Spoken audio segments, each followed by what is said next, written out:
All right, folks, here we get started in Chapter 4, and in Section 4.1, we're going to discuss what's called maxima and minima. So when we talk about finding, in general, we talk about finding extrema. Extrema is plural for the word extremum for a function. Specifically in this section, we're going to focus on finding absolute maxima. Maxima is plural for the word maximum, and absolute minima. Minima is plural for the word minimum.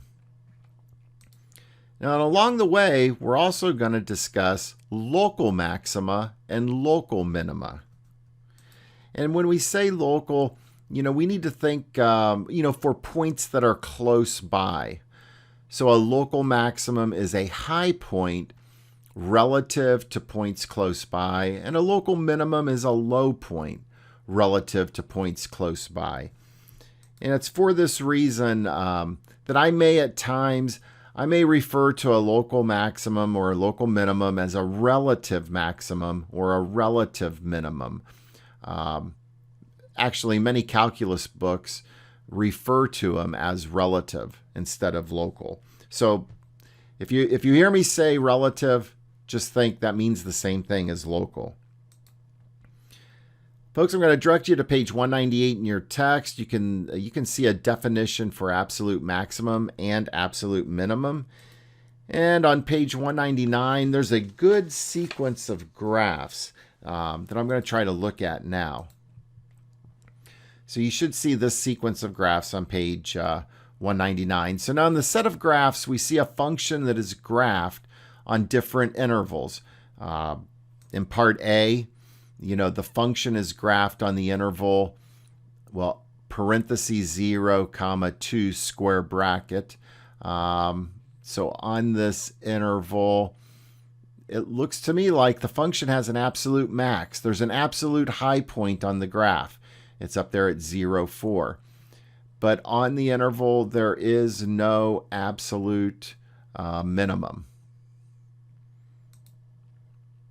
In part B, we're looking at the graph on the closed interval 0, 2. I'm sorry, in part A, I misspoke. We were looking at the graph of the function on over the entire real numbers, negative infinity to infinity. So in part B, we're looking at the same graph of y equals 4 minus x squared, but on the closed interval 0, 2. Now notice here, there is an absolute maximum and there is an absolute minimum. Same function is graphed on the interval 0 to 2, parenthesis around 0, square bracket around 2. And then I'm looking at the part C graph. Now notice here, we don't have an absolute maximum. There is an absolute minimum, an absolute low point, but there is no absolute maximum. And then in part D, there's no max and there's no min on the open when you look at the function on the open interval 0, 2. Now here's what I'm really trying to highlight, what I'd like you to highlight, what I'd like you to notice. The function was graphed. It was the same function graphed on different intervals. And of the 4 graphs on different intervals, there was only one graph where the interval was closed, and that was part B. It was the closed interval 0 to 2. And in part B, we had an absolute maximum and we had an absolute minimum. On none of the others did we have both an absolute max and an absolute min. So it's kind of important. This interval is kind of important. Let's look at another set of graphs.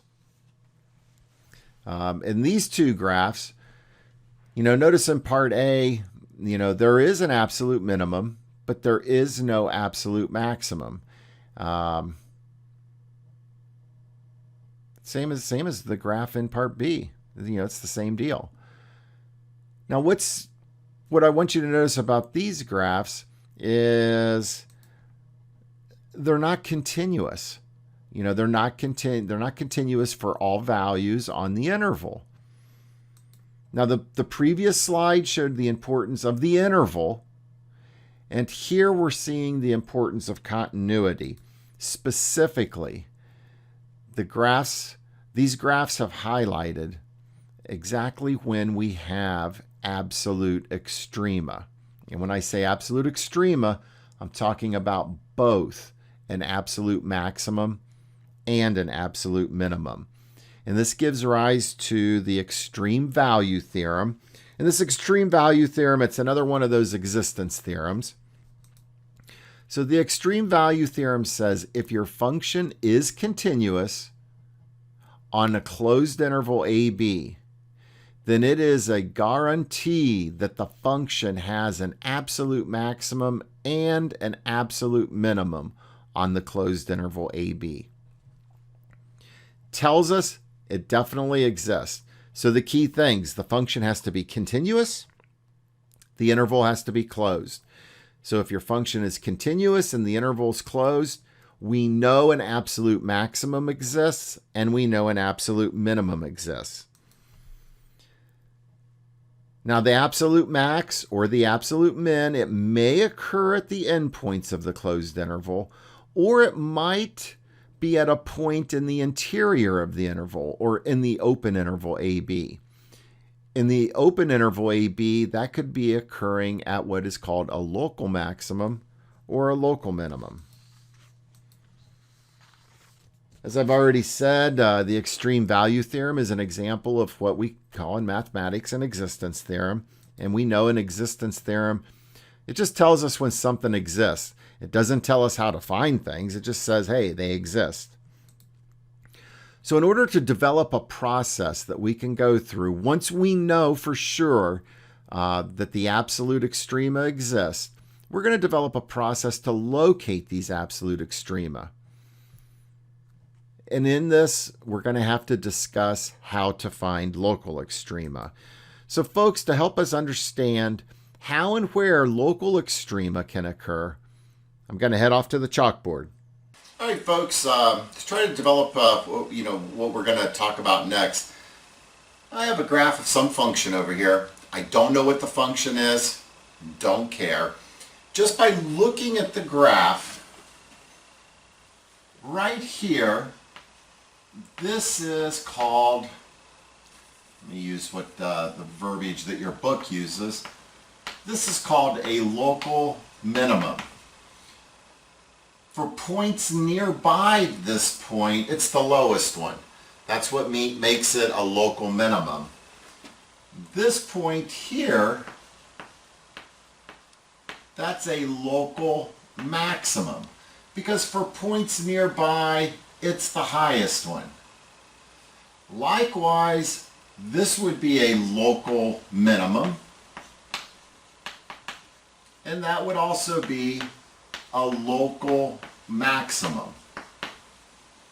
And while I'm here, I should also point out that for all the points on the graph, this point here is the absolute highest. So this is an absolute max or an absolute maximum.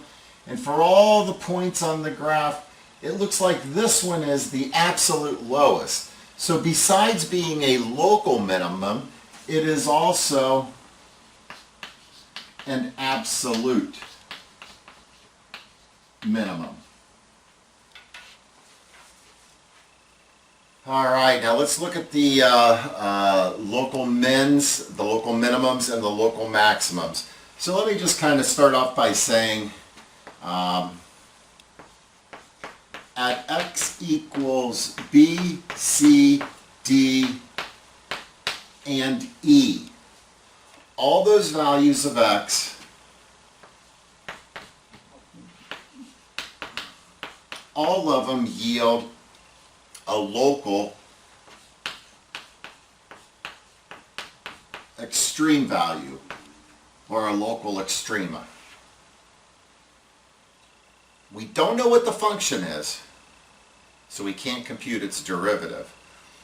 But what we can do, just by looking at the graph, we could say something about what f prime of b is. Okay, f prime of b, we're talking about looking at the graph. Remember, the derivative tells us slope of a tangent line. So if you look at x equals b, and if you were to sketch in a tangent line, that tangent line would be horizontal. A horizontal tangent line has a slope of 0. Every horizontal line has a slope of 0. Likewise, look at x equals c. If I draw in a tangent line here, the tangent line would be horizontal. A horizontal line has a slope of 0. So f prime of c is also 0. Now what about f prime of d?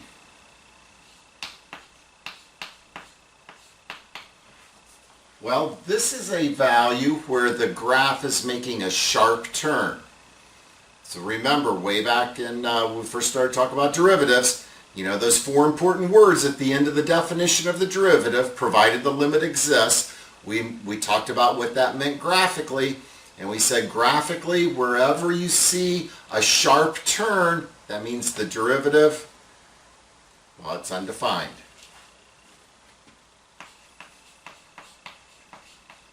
And likewise, at the x value of e, the graph is making a sharp turn. So it too is undefined. So based on this discussion in this one figure, if I were to pose the question, where do local extrema occur?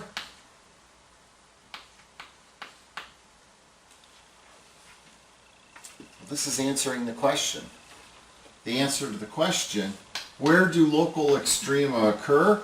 They occur where, 1, we have a horizontal tangent line, which means where the derivative is equal to 0.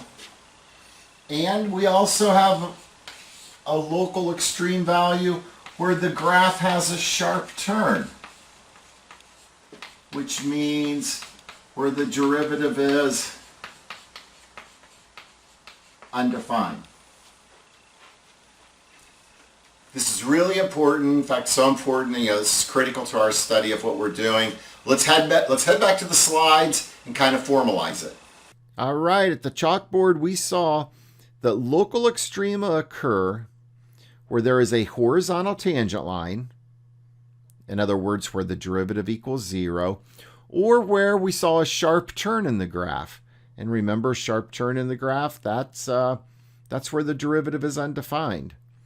So it's going to be absolutely critical to know where the derivative equals 0 or where the derivative is undefined. In fact, it's so critical, I'm going to put this in a definition. And this definition says, let f be defined at c. So that means c is definitely in the domain of the function. We are going to say c is a critical number of function f if f prime of c is 0 or f prime of c is undefined. So in other words, we are going to have to be able to locate critical numbers, and to do that, we have to get the derivative, and wherever the derivative is 0 or where the derivative is undefined, that's where we will have critical numbers. And then a quick little theorem. If our function, I left out f there, so if function f has a local maximum or a local minimum at c, then c is a critical number. So the moral of all this, local extrema, a local maximum or a local minimum, occur only at critical numbers. So this idea of critical numbers, it's really important. And so our first example, kind of got ahead of things there, is to just determine the critical numbers for the following functions. So the function in part A, f of x equals x squared plus 2x minus 4. Part B, f of x equals 1/4 x to the 4th minus 1/3 x cubed minus 3x squared plus 10. Oh, here's another one we're going to do. Part C, find critical numbers for the function f of x equals sine x cosine x, only on the closed intervals 0 to 2 pi. And part D, the function f of x equals x to the 2/3. So really important we can find critical numbers. That's why I have 4 examples here for us to do. And so you know the drill. Write this in your notes because I'm heading off to the chalkboard to do them. All right, now we've seen what critical numbers are. Remember, in general, a critical number is a value where the derivative is 0 or where the derivative is undefined. So to determine critical numbers, you have to get the derivative. And you want to see where the derivative equals 0, where the derivative is undefined. So in part A, the function is x squared plus 2x minus 4. So to get the critical numbers, we have to compute the derivative. So the derivative is 2x plus 2. And then we have to determine what values of x is the derivative equal to 0 or where is it undefined. So let's do the undefined case first since it's real quick. The derivative is a linear function, which is a polynomial function, and those types of functions are defined everywhere. So the only candidate for a critical number for this function will be where the derivative equals 0. So take the derivative, set it equal to 0, solve for x, and there is one critical number for that function, x equals -1. Part B, get the critical number or critical numbers for the function 1/4 x to the 4th minus 1/3 x cubed minus 3x squared plus 10. So here's what I'd like you to do. I would like you to pause the video, and I'd like you to do part B to get the critical numbers. Give you a hint, you should get 3 of them. Once you're done, restart the video, and I'll be here at the board working through it and making sure you have a correct answer. All right, let's see how you did on part B. So critical numbers, we need to get the derivative. So the derivative of the function is x cubed minus x squared minus 6x. Remember, in general, critical numbers occur where the derivative is equal to 0 or where the derivative is undefined. So I will do the undefined case first. The derivative is a polynomial function. Polynomials are defined everywhere. So this derivative is defined for all values of x. So the only candidates will be where the derivative is equal to 0. And I would solve this cubic by factoring out an x. And then I believe this quadratic factors to x minus 3 times x plus 2. Now you take each of the factors and set them equal to 0, and you get x is 0, x is 3, x is -2. Those are the 3 critical numbers for that function. So I hope you got that. Okay, now there was a part C and a part D, so let me get those written up here. So part C, I think we're looking at a trig function on a closed interval, which is kind of important. So part C, the function was sine x cosine x, only on the interval 0 to 2 pi. And then in part D, the function was x to the 2/3. All right, so critical numbers. We got to get the derivative. So the derivative of this function, we got to remember product rule. So the derivative is the derivative of the first function. So that's cosine x times the second function plus the first function times the derivative of the second function, which is negative sine x. So this is cosine squared x minus sine squared x. All right, we need to know where the derivative is 0 or where the derivative is undefined. Just dealing with two trig functions here that are defined everywhere, so there will be no values of x where this derivative is undefined. The only candidate is where this derivative is equal to 0. So we have to solve a trig equation. I can think of three ways to solve this trig equation. They all involve using identities. Way 1. Because we know the Pythagorean identity of cosine squared x plus sine squared x equals 1, we could, for this cosine squared x, we could substitute a 1 minus sine squared x. Or for this sine squared x, we could substitute the 1 minus cosine squared x. That comes from using a Pythagorean identity. Or we could use a double angle identity. Cosine squared x minus sine squared x, well, that's the same thing as cosine 2x. So I'm going to use the double angle identity. And now it comes back to the basic unit circle question. You know, I don't care what you see here. I mean, if I cover this up, so there it is, covered up.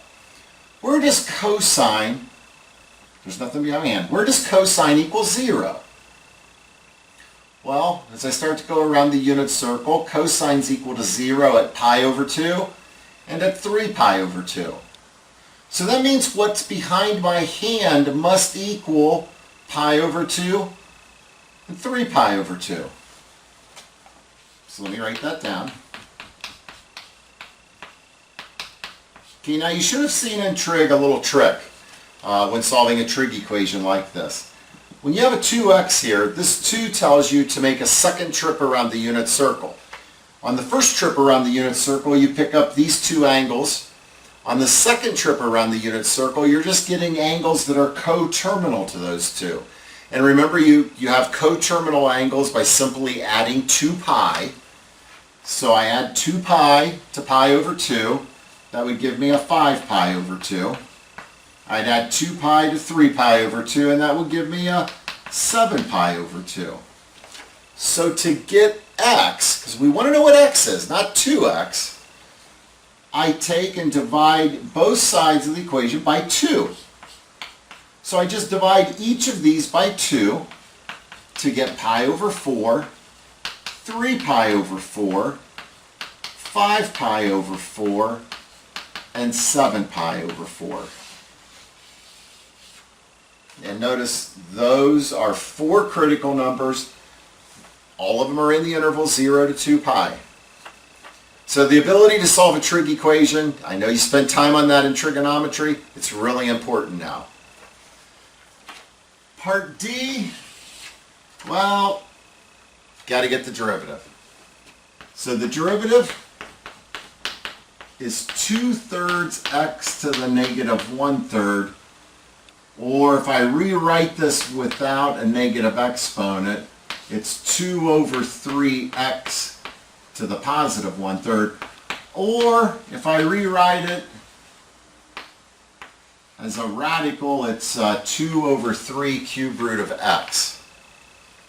Okay, now remember, we want to determine where the derivative equals 0 or where the derivative is undefined. That's how we find critical numbers.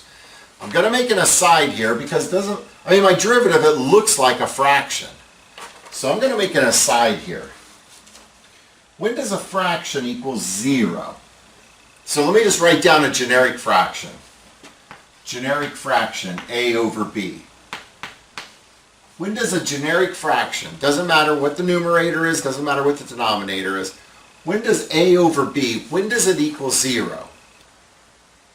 Well, a fraction is equal to 0 when the numerator equals 0.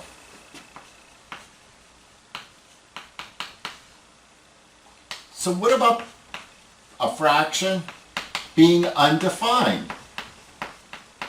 When is a fraction undefined? Well, a fraction is undefined when the denominator is 0. We know you can't divide by 0. So it's undefined when b is equal to 0.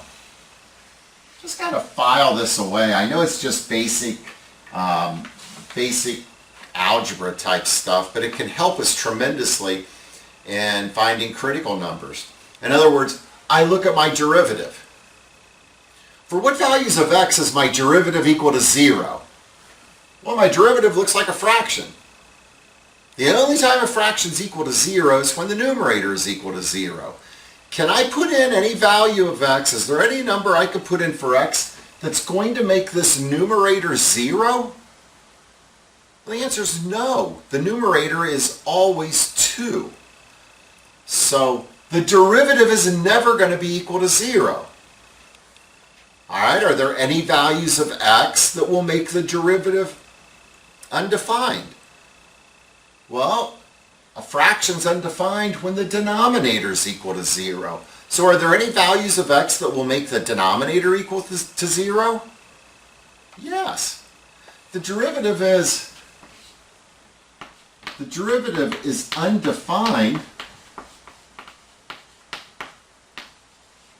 at x equals 0.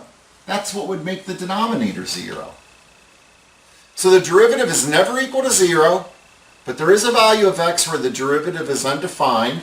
So that means this function has one critical number. That one critical number is x equals 0. So, well, that's it for this example. Let's head back to the slides and see what's next. All right, folks, so hopefully we saw the process. To get critical numbers, you have to get the derivative. And in general, critical numbers occur wherever the derivative equals 0 or where the derivative is undefined. So now that we know how to find critical numbers, I can officially give you, my 5-step process for locating absolute extrema. So here it is. Step 1, well, first verify that the extreme value theorem applies. Don't go off trying to find absolute extrema unless you know the absolute extrema exist. That's the power of the extreme value theorem. And remember, the extreme value theorem says if your function is continuous and the interval is closed, then it's guaranteed to have an absolute max and an absolute min. Step 2 in my 5-step process, well, determine the critical numbers. Remember, critical numbers are where the derivative is equal to 0 or where the derivative is undefined. Step 3, just evaluate the function at the critical numbers you found in step 2. Step 4, you just evaluate the function at the endpoints of the interval. Then step 5, the easiest step, the largest result from steps 2 and 3, where you're evaluating the function, well, the largest one is the absolute maximum. The smallest is the absolute minimum. So let's look at an example of locating absolute extrema for functions. So part A, we're going to find the absolute extrema for g of x equals x cubed minus 12x on the closed interval 0, 4. And in part B, we're going to locate the absolute extrema for the function y equals 2 cosine x plus sine 2x on the closed interval 0 to 2 pi. So you know the drill. Write this in your notes. I am heading off to the chalkboard to work through it. All right, now we have everything in place. We have a 5-step process. We had to build up to the point where we could actually locate absolute extrema. So let's look at this example and let's find these absolute extrema. So in part A, you're given the function g of x equals x cubed minus 12x on the closed interval 0, 4.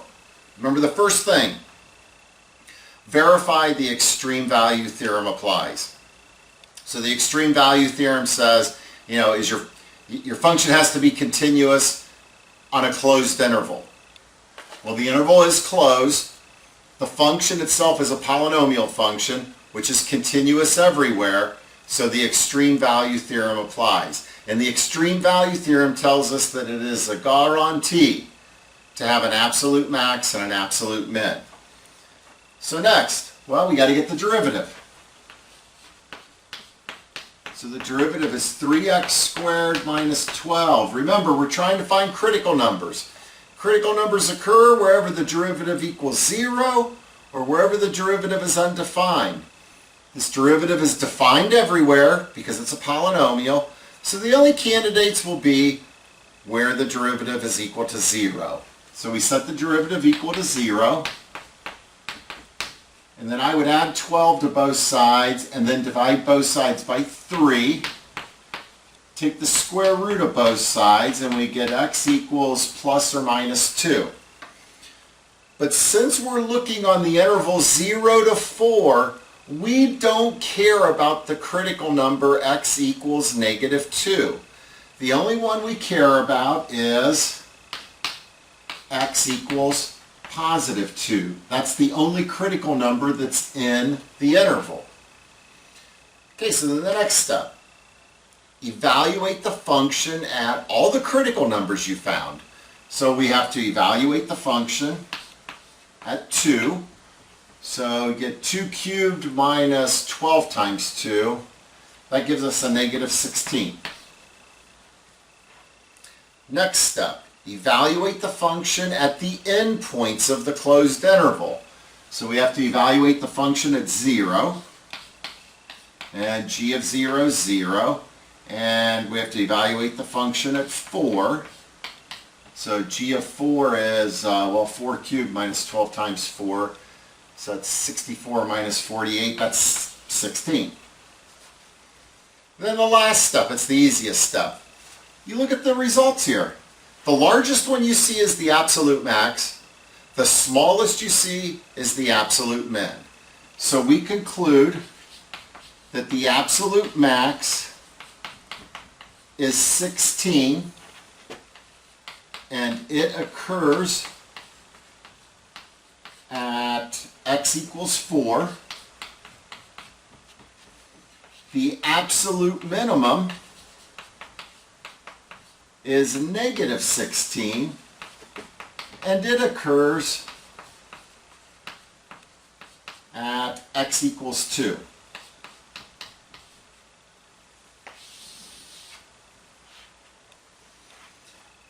Alright, part B, we have the function 2 cosine x plus sine 2x on the closed interval 0 to 2 pi.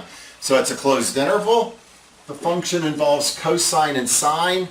Both of them are continuous functions. So this function is continuous. It's a closed interval.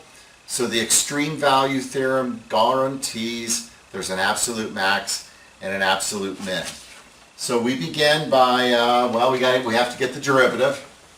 So let's see, the derivative is negative 2 sine x plus cosine 2x. And then we have to remember the chain rule, the derivative of the inside, so times 2. I'll put the 2 right there. The derivative is defined for all values of x, so the only critical number candidates will be where the derivative is equal to 0. So 0, set the derivative equal to 0, and we once again have a trig equation we have to solve. And I see a cosine of 2x. So I'm going to have to use the double angle identity for cosine 2x. Remember, there are 3 double angle identities for cosine 2x. We have cosine 2x equals cosine squared x minus sine squared x. We have cosine 2x equals 2 cosine squared x minus 1. And we have cosine 2x equals 1 minus 2 sine squared x. Of those 3, the one I want to use is the last one I mentioned because I have sine right here. So I use that double angle identity. So cosine 2x is 1 minus 2 sine squared x. I would distribute the 2.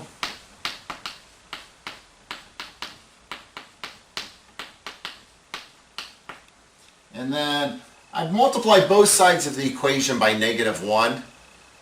And I'm going to rewrite the terms on the right side. So I'm rewriting the terms on the right side. And also keep in mind I multiplied both sides by a -1. Or you know what? Just so I don't do too many steps at once. Let me just rewrite the terms on the right side. I mean, what I said was fine. So let me just first rewrite the terms on the right side. Now I could factor out a -2.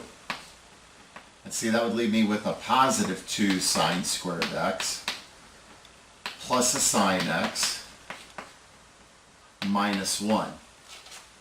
And it's this quadratic looking expression that I hope I can factor. So let's see, I'd have a 2 sine x here, a sine x here. Factors of 1 are 1 and 1. Let's see, I have to have a plus. I think that's the factorization. I should check it real quick. Yep, it checks. So now I set each meaningful factor equal to 0. I mean, that's not a meaningful factor, it's just a number. You could divide both sides by -2 if you'd like. And I get 2 sine x minus 1 equals 0. Sine x plus 1 equals 0. This gives me sine x equals 1/2. Here I have sine x equals -1. And based on from my knowledge of the unit circle, where does sine equal 1/2? Well, it equals 1/2 at pi over 6 and 5 pi over 6. Where does sine equal -1? Well, it equals -1 at 3 pi over 2. So this function had 3 critical numbers. And we know this critical numbers now. So I've run out of room there, so I'm going to have to continue the problem over in this area. So we found the critical numbers. So next, we evaluate the function at the critical numbers. That's the next step in the process. Evaluate the function at the critical numbers. So let me start off at x equals pi over 6. We'd have y equals 2 times the cosine of pi over 6 plus the sine of, well, that'd be 2 times pi over 6. 2 times pi over 6 is pi over 3. So that gives me 2 times, all right, the cosine of pi over 6. That's square root 3 over 2. And the sine of pi over 3 is square root 3 over 2. So that gives me a 3 square root 3 over 2. It's not the friendliest looking number, but that's exactly what it is. Let's evaluate the function at 5 pi over 6. So we'd have y equals 2 times the cosine of 5 pi over 6 plus the sine. All right, so 5 pi over 6 comes in here for x. 2 times 5 pi over 6 is 5 pi over 3. So let's see, we get a 2 times, all right, the cosine of 5 pi over 6. That's right, negative square root 3 over 2. And then the sine of 5 pi over 3 is negative square root 3 over 2. So combine those and we get negative 3 square root 3 over 2. Not the friendliest number, but that is exactly what it is. Okay, now we evaluate at the third critical number, x equals 3 pi over 2. So we get y equals 2 times the cosine of 3 pi over 2 plus the sine. All right, so 3 pi over 2 comes in for x. 2 times 3 pi over 2 is 3 pi. So we have 2 times, okay, cosine of 3 pi over 2 is 0. The sine of 3 pi is, well, That's 0. Hey, we finally got a friendly looking number. So we've evaluated the function at the critical numbers. Next, evaluate the function at the endpoints of the interval. So, endpoints of the interval, x is 0. So we'd have y equals 2 times the cosine of 0 plus the sine of 0. Cosine of 0 is 1. So we have a 2 times 1 plus 0. So that gives us a value of 2. That's a friendly number. And then finally, at x equals 2 pi. So we get y equals the 2 times the cosine of 2 pi plus the sine of 2 pi. So that's 2 times 1 plus 0. So that's 2. All right, so we look at these numbers. The largest one we see is the absolute max. The smallest one we see is the absolute min. So we can immediately determine the absolute min. It's the negative one. It's the negative 3 square root 3 over 2. So let me write that up here. The absolute min. So the absolute minimum is negative 3 square root 3 over 2. And it occurs at x equals 5 pi over 6. Okay, now the absolute max. Folks, I do not know off the top of my head the decimal approximation of 3 square root 3 over 2. So I'd use my calculator just to see what that decimal approximation is. And when I do that, I get 3 square root 3 over 2 is pretty close to a 2.598, which is larger than the 2. So now I know what the absolute max is. I know the absolute max is 3 square root 3 over 2, and it occurs at x equals pi over 6. Think about it, suppose this is like almost becoming like a typical calculus problem. I mean, the calculus isn't difficult. Calculus is the easy part. We had one step of calculus, getting the derivative. And then look at these steps of solving a trig equation. So one step of calculus, and then all these steps here are solving a trig equation.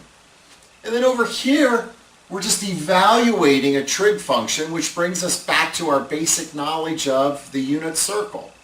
That's a typical calculus problem. So, you know what? I'd like you to practice a couple of them here real quick. So go into the section 4.1 exercises and try numbers 44 and 46. So pause the video, go to the section 4.1 exercises, do numbers 44 and 46. After you've done that, restart the video, and I'll be here at the board working through them. All right, number 44, you're asked to find the absolute extrema of the function f of x equals x to the fourth minus 4x cubed plus 4x squared on the closed interval negative 1, 3. The extreme value theorem does apply. The function is a polynomial function, which means it's continuous and the interval is closed. So we proceed through the rest of the steps of locating absolute extrema, which means we have to get the critical numbers, which means we need to get the derivative. So the derivative is 4x cubed minus 12x squared plus 8x. Remember, in general, critical numbers occur wherever the derivative is 0 or where the derivative is undefined. This derivative is defined everywhere, so we just need to see where does it equal 0. And my first step in solving this equation would be to factor out a 4x, and that leaves me with an x squared minus 3x plus 2. And let's see, that x squared minus 3x plus 2, that factors to x minus 2 times x minus 1. Set each factor equal to 0, and I get three critical numbers. X is 0, x is 2, and x is 1. All right, next, evaluate the function at each of the critical numbers. So I'll come over here to do that. F of 0, well, f of 0 is 0. F of 2, so I put 2 in for the x's, and I got 0. F of 1, all right, so I put 1 in for the x's, and what comes out, I get 1. Now I evaluate the function at the endpoints of the interval, so at -1 and at 3. F of -1, I got f of -1 to be 9. And f of 3, I got that to be 9 as well. All right, so remember, you look at these numbers. The largest you see is the absolute max. The smallest you see is the absolute min. So 9 is the largest. So the absolute maximum is 9, and it occurs at x equals -1 and at x equals 3. It occurs at two different values of x. 0 is the smallest number, so that means the absolute min is 0, and the absolute min occurs at x equals 0 and at x equals 2. Two different x values. All right, so hopefully you got number 44. Let me get my microfiber towel here and erase so I could put number 46 up here. And it looks like exciting times for 46 because it involves trig. So you have the function, let's see, in 46 you have the function sine of 2x minus square root 3x. And here we're on the interval 0 to pi. All right, the function is continuous, and it's a closed interval, so the extreme value theorem applies. Next step, critical numbers, which means we need the derivative. So the derivative of sine 2x is cosine 2x, and then remember the chain rule, times the derivative of 2x, which is 2, minus, well here the derivative is, that's just square root 3. So we set our derivative equal to 0. I would add 3 to both sides and then divide both sides by 2 to get square root 3 over 2 is equal to the cosine of 2x. So just like I explained earlier, you know, who cares what this is? Who cares what it is? When does cosine equal square root 3 over 2? Well, it's equal to square root 3 over 2 at pi over 6 and at 11 pi over 6. So that means 2x must equal pi over 6 and 11 pi over 6. The 2 means to go around a unit circle a second time, so we'd add 2 pi to each of these. We're just getting coterminal angles. And see, I add 2 pi to 1 pi over 6. That gives me a 13 pi over 6. I add 2 pi to this, and I get, what, a 23 pi over 6. But I don't care what x is, or I don't care what 2x is. I want to know what x is. So I divide each of these by 2 to get pi over 12, 11 pi over 12, 13 pi over 12, and 23 pi over 12. All right, since my interval is the interval 0 to pi, these two are not in that interval. They're larger than pi. So this function only had two critical numbers on the interval 0 to pi. They were pi over 12 and 11 pi over 12. So that brings us to our next step. Evaluate the function at the critical numbers. So when I evaluate the function at pi over 12, let's see, I get the sine. So pi over 12 comes in here for x. So 2 times pi over 12. That's pi over 6.